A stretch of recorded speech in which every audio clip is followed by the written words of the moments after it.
যে কোনো সমস্যার খুব তাড়াতাড়ি সমাধান চাইলে আজ রবিবারই এই সৃষ্টির প্রত্যক্ষ দেবতা সূর্যদেবকে প্রসন্ন করুন আমাদের এই ভিডিওতে দেওয়া সূর্যদেবের এই শক্তিশালী মন্ত্রটি শ্রবণের মধ্যে দিয়ে, আর পূরণ করুন আপনার মনোকামনাগুলি।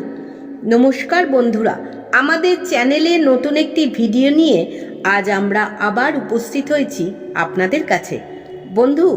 আপনারা সকলেই জানেন আমাদের সৃষ্টির একমাত্র প্রত্যক্ষ দেবতা হলেন আদি দেবতা সূর্যদেব, যিনি জগতের সকলের দ্বারাই পূজিত হন। আর হিন্দু শাস্ত্রে রবিবার দিনটি সূর্যদেবের নামেই উৎসর্গ করা হয়েছে। বলা হয় এই দিনে সূর্যের পুজো, সূর্যের মন্ত্র জপ বা সূর্যের মন্ত্র শ্রবণে সূর্যদেব অতি প্রসন্ন হন তাঁর ভক্তদের ওপর এবং ভক্তদের আশীর্বাদ করে তাদের সমস্ত সমস্যা দূর করেন খুব তাড়াতাড়ি। তাই বন্ধু, আপনার জীবনে যে কোনো সমস্যা, সে অর্থের সমস্যাই হোক কিংবা রোগ ব্যাধির সমস্যা অথবা দুর্বল স্বাস্থ্য কিংবা গোপন শত্রুর সমস্যা, এক কথায় আপনার জীবনে যে কোনো সমস্যা দূর করতে আজ রবিবার বছরের শুরুতেই আমাদের এই ভিডিওতে দেওয়া সূর্যদেবের এই শক্তিশালী মন্ত্রটি দিনের যে কোনো সময় অন্তত 51 বার ভক্তি ভরে শ্রবণ করুন আর পূরণ করুন আপনার মনোকামনাগুলি। তাহলে বন্ধুরা, আর কথা না বাড়িয়ে আমরা এবার পাঠ করছি সূর্যদেবের সেই শক্তিশালী মন্ত্রটি। আপনারা ভক্তি ভরে শ্রবণ করুন। ওম রক্তাম্বুজবাসনামশেষগুণৈকসিন্ধুম ভানুং সমস্তজগতামধীপं ভজামি পদ্মদ্বयो অভয়বরান্দধतं कराब्जै माणिक्यमौलिं अरुणाङ्गरुचिं त्रिनेत्रम्। ओम रक्ताम्बुजवासनामशेषगुणैकसिन्धुं भानुं समस्तजगतामधीपं भजामि पद्मद्वयो अभयवरान्दधतं कराब्जै माणिक्यमौलिं अरुणाङ्गरुचिं त्रिनेत्रम्।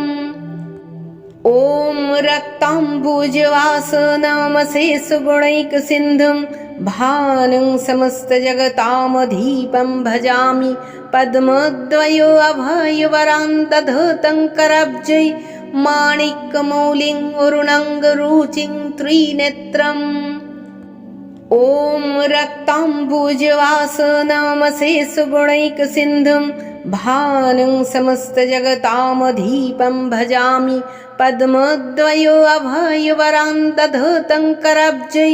माणिक्यमौलिं अरुणाङ्गरुचिं त्रिनेत्रम्। ओम रक्ताम्बुजवासनामशेषगुणैकसिन्धुं भानुं समस्तजगतामधीपं भजामि पद्मद्वयो अभयवरान्दधतं कराब्जै माणिक्यमौलिं अरुणाङ्गरुचिं त्रिनेत्रम्। ओम रक्ताम्बुजवासनामशेषगुणैकसिन्धुं भानुं समस्तजगतामधीपं भजामि पद्मद्वयो अभयवरान्दधतं कराब्जै माणिक्यमौलिं अरुणाङ्गरुचिं त्रिनेत्रम्। ओम रक्ताम्बुजवासनामशेषगुणैकसिन्धुं भानुं समस्तजगतामधीपं भजामि पद्मद्वयो अभयवरान्दधतं कराब्जै माणिक्यमौलिं अरुणाङ्गरुचिं त्रिनेत्रम्। ओम रक्ताम्बुजवासनामशेषगुणैकसिन्धुं भानुं समस्तजगतामधीपं भजामि पद्मद्वयो अभयवरान्दधतं कराब्जै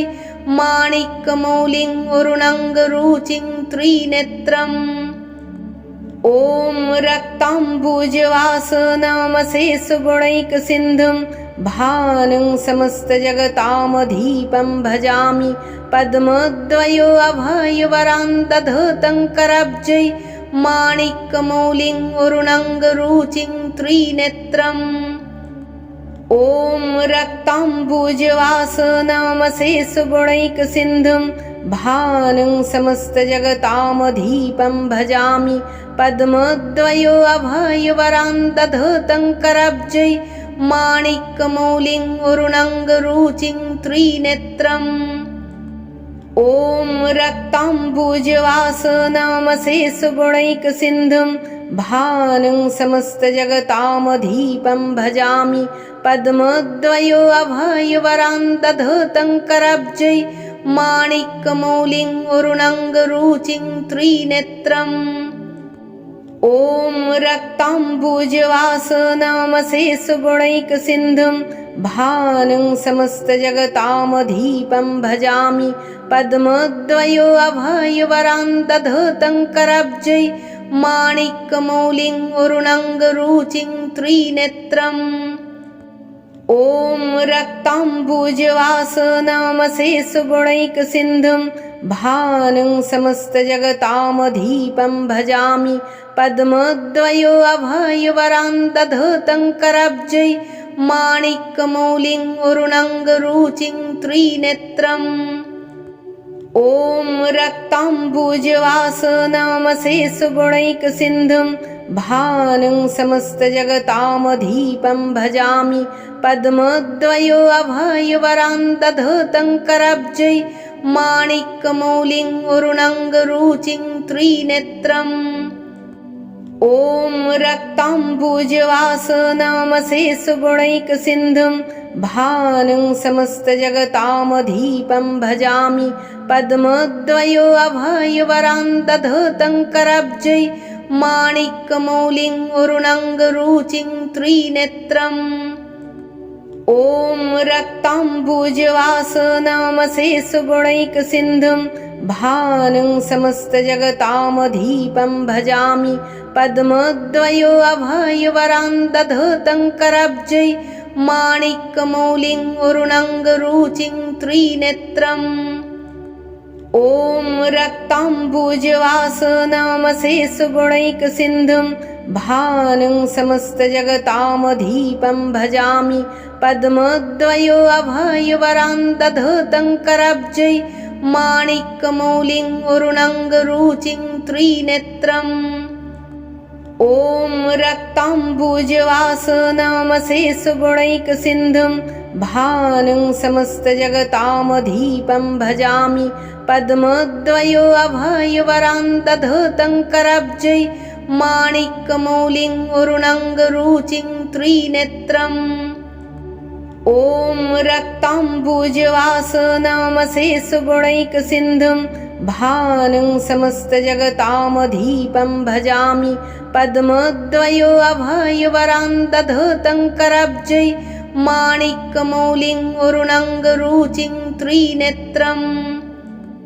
ॐ रक्ताम्बुजवासनमशेषगुणैकसिन्धुं भानं समस्तजगतामधीपं भजामि पद्मद्वयो अभयवरान्दधतं करब्जै माणिक्यमौलिं वरुणाङ्गरुचिं त्रिनेत्रम् ॐ रक्ताम्बुजवासनमशेषगुणैकसिन्धुं भानं समस्तजगतामधीपं भजामि पद्मद्वयो अभयवरान्दधतं करब्जै माणिक्यमौलिं वरुणाङ्गरुचिं त्रिनेत्रम् ॐ रक्ताम्बुजवासनमशेषगुणैकसिन्धुं भानं समस्तजगतामधीपं भजामि पद्मद्वयो अभयवरान्दधतं करब्जै माणिक्यमौलिं वरुणाङ्गरुचिं त्रिनेत्रम् ॐ रक्ताम्बुजवासनमशेषगुणैकसिन्धुं भानं समस्तजगतामधीपं भजामि पद्मद्वयो अभयवरान्दधतं करब्जै माणिक्यमौलिं वरुणाङ्गरुचिं त्रिनेत्रम् ॐ रक्ताम्बुजवासनमशेषगुणैकसिन्धुं भानं समस्तजगतामधीपं भजामि पद्मद्वयो अभयवरान्दधतं करब्जै माणिक्यमौलिं वरुणाङ्गरुचिं त्रिनेत्रम् ॐ रक्ताम्बुजवासनमशेषगुणैकसिन्धुं भानुं समस्तजगतामधीपं भजामि पद्मद्वयो अभयवरान्तधृतं कराब्जै माणिक्यमौलिं वरुणाङ्गरुचिं त्रिनेत्रम् ॐ रक्ताम्बुजवासनमशेषगुणैकसिन्धुं भानुं समस्तजगतामधीपं भजामि पद्मद्वयो अभयवरान्तधृतं कराब्जै माणिक्यमौलिं वरुणाङ्गरुचिं त्रिनेत्रम् ॐ रक्ताम्बुजवासनमशेषगुणैकसिन्धुं भानुं समस्तजगतामधीपं भजामि पद्मद्वयो अभयवरान्तधृतं कराब्जै माणिक्यमौलिं वरुणाङ्गरुचिं त्रिनेत्रम् ॐ रक्ताम्बुजवासनमशेषगुणैकसिन्धुं भानुं समस्तजगतामधीपं भजामि पद्मद्वयो अभयवरान्तधृतं कराब्जै माणिक्यमौलिं वरुणाङ्गरुचिं त्रिनेत्रम् ॐ रक्ताम्बुजवासनमशेषगुणैकसिन्धुं भानुं समस्तजगतामधीपं भजामि पद्मद्वयो अभयवरान्तधृतं कराब्जै माणिक्यमौलिं वरुणाङ्गरुचिं त्रिनेत्रम् ॐ रक्ताम्बुजवासनमशेषगुणैकसिन्धुं भानुं समस्तजगतामधीपं भजामि पद्मद्वयो अभयवरान्तधृतं कराब्जै माणिक्यमौलिं वरुणाङ्गरुचिं त्रिनेत्रम् ॐ रक्ताम्बुजवासनमशेषगुणैकसिन्धुं भानुं समस्तजगतामधीपं भजामि पद्मद्वयो अभयवरान्तधृतं कराब्जै माणिक्यमौलिं वरुणाङ्गरुचिं त्रिनेत्रम् ॐ रक्ताम्बुजवासनमशेषगुणैकसिन्धुं भानुं समस्तजगतामधीपं भजामि पद्मद्वयो अभयवरान्तधृतं कराब्जै माणिक्यमौलिं वरुणाङ्गरुचिं त्रिनेत्रम् ॐ रक्ताम्बुजवासनमशेषगुणैकसिन्धुं भानुं समस्तजगतामधीपं भजामि पद्मद्वयो अभयवरान्तधृतं कराब्जै माणिक्यमौलिं वरुणाङ्गरुचिं त्रिनेत्रम् ॐ रक्ताम्बुजवासनमशेषगुणैकसिन्धुं भानुं समस्तजगतामधीपं भजामि पद्मद्वयो अभयवरान्तधृतं कराब्जै माणिक्यमौलिं वरुणाङ्गरुचिं त्रिनेत्रम् ॐ रक्ताम्बुजवासनमशेषगुणैकसिन्धुं भानुं समस्तजगतामधीपं भजामि पद्मद्वयो अभयवरान्तधृतं कराब्जै माणिक्यमौलिं वरुणाङ्गरुचिं त्रिनेत्रम् ॐ रक्ताम्बुजवासनमशेषगुणैकसिन्धुं भानुं समस्तजगतामधीपं भजामि पद्मद्वयो अभयवरान्तधृतं कराब्जै माणिक्यमौलिं वरुणाङ्गरुचिं त्रिनेत्रम् ॐ रक्ताम्बुजवासनमशेषगुणैकसिन्धुं भानुं समस्तजगतामधीपं भजामि पद्मद्वयो अभयवरान्तधृतं कराब्जै माणिक्यमौलिं वरुणाङ्गरुचिं त्रिनेत्रम् ॐ रक्ताम्बुजवासनमशेषगुणैकसिन्धुं भानुं समस्तजगतामधीपं भजामि पद्मद्वयो अभयवरान्तधृतं कराब्जै माणिक्यमौलिं वरुणाङ्गरुचिं त्रिनेत्रम् ॐ रक्ताम्बुजवासनमशेषगुणैकसिन्धुं भानुं समस्तजगतामधीपं भजामि पद्मद्वयो अभयवरान्तधृतं कराब्जै माणिक्यमौलिं वरुणाङ्गरुचिं त्रिनेत्रम् ॐ रक्ताम्बुजवासनमशेषगुणैकसिन्धुं भानं समस्तजगतामधीपं भजामि पद्मद्वयो अभयवरान्तधतं करब्जै माणिक्यमौलिं वरुणाङ्गरुचिं त्रिनेत्रम् ॐ रक्ताम्बुजवासनमशेषगुणैकसिन्धुं भानं समस्तजगतामधीपं भजामि पद्मद्वयो अभयवरान्तधतं करब्जै माणिक्यमौलिं वरुणाङ्गरुचिं त्रिनेत्रम् ॐ रक्ताम्बुजवासनमशेषगुणैकसिन्धुं भानं समस्तजगतामधीपं भजामि पद्मद्वयो अभयवरान्तधतं करब्जै माणिक्यमौलिं वरुणाङ्गरुचिं त्रिनेत्रम् ॐ रक्ताम्बुजवासनमशेषगुणैकसिन्धुं भानं समस्तजगतामधीपं भजामि पद्मद्वयो अभयवरान्तधतं करब्जै माणिक्यमौलिं वरुणाङ्गरुचिं त्रिनेत्रम् ॐ रक्ताम्बुजवासनमशेषगुणैकसिन्धुं भानं समस्तजगतामधीपं भजामि पद्मद्वयो अभयवरान्तधतं करब्जै माणिक्यमौलिं वरुणाङ्गरुचिं त्रिनेत्रम्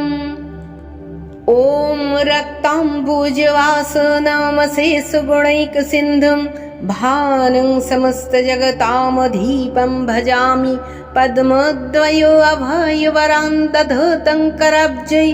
माणिक्यमौलिं वरुणाङ्गरुचिं त्रिनेत्रम् ॐ रक्ताम्बुजवासनमशेषगुणैकसिन्धुं भानं समस्तजगतामधीपं भजामि पद्मद्वयो अभयवरान्तधतं करब्जै माणिक्यमौलिं वरुणाङ्गरुचिं त्रिनेत्रम् ॐ रक्ताम्बुजवासनमशेषगुणैकसिन्धुं भानं समस्तजगतामधीपं भजामि पद्मद्वयो अभयवरान्तधतं करब्जै माणिक्यमौलिं वरुणाङ्गरुचिं त्रिनेत्रम् ॐ रक्ताम्बुजवासनमशेषगुणैकसिन्धुं भानं समस्तजगतामधीपं भजामि पद्मद्वयो अभयवरान्तधतं करब्जै माणिक्यमौलिं वरुणाङ्गरुचिं त्रिनेत्रम् ॐ रक्ताम्बुजवासनमशेषगुणैकसिन्धुं भानं समस्तजगतामधीपं भजामि पद्मद्वयो अभयवरान्तधतं करब्जै माणिक्यमौलिं वरुणाङ्गरुचिं त्रिनेत्रम् ॐ रक्ताम्बुजवासनमशेषगुणैकसिन्धुं भानं समस्तजगतामधीपं भजामि पद्मद्वयो अभयवरान्तधतं करब्जै माणिक्यमौलिं वरुणाङ्गरुचिं त्रिनेत्रम् ॐ रक्ताम्बुजवासनमशेषगुणैकसिन्धुं भानं समस्तजगतामधीपं भजामि पद्मद्वयो अभयवरान्तधतं करब्जै माणिक्यमौलिं वरुणाङ्गरुचिं त्रिनेत्रम्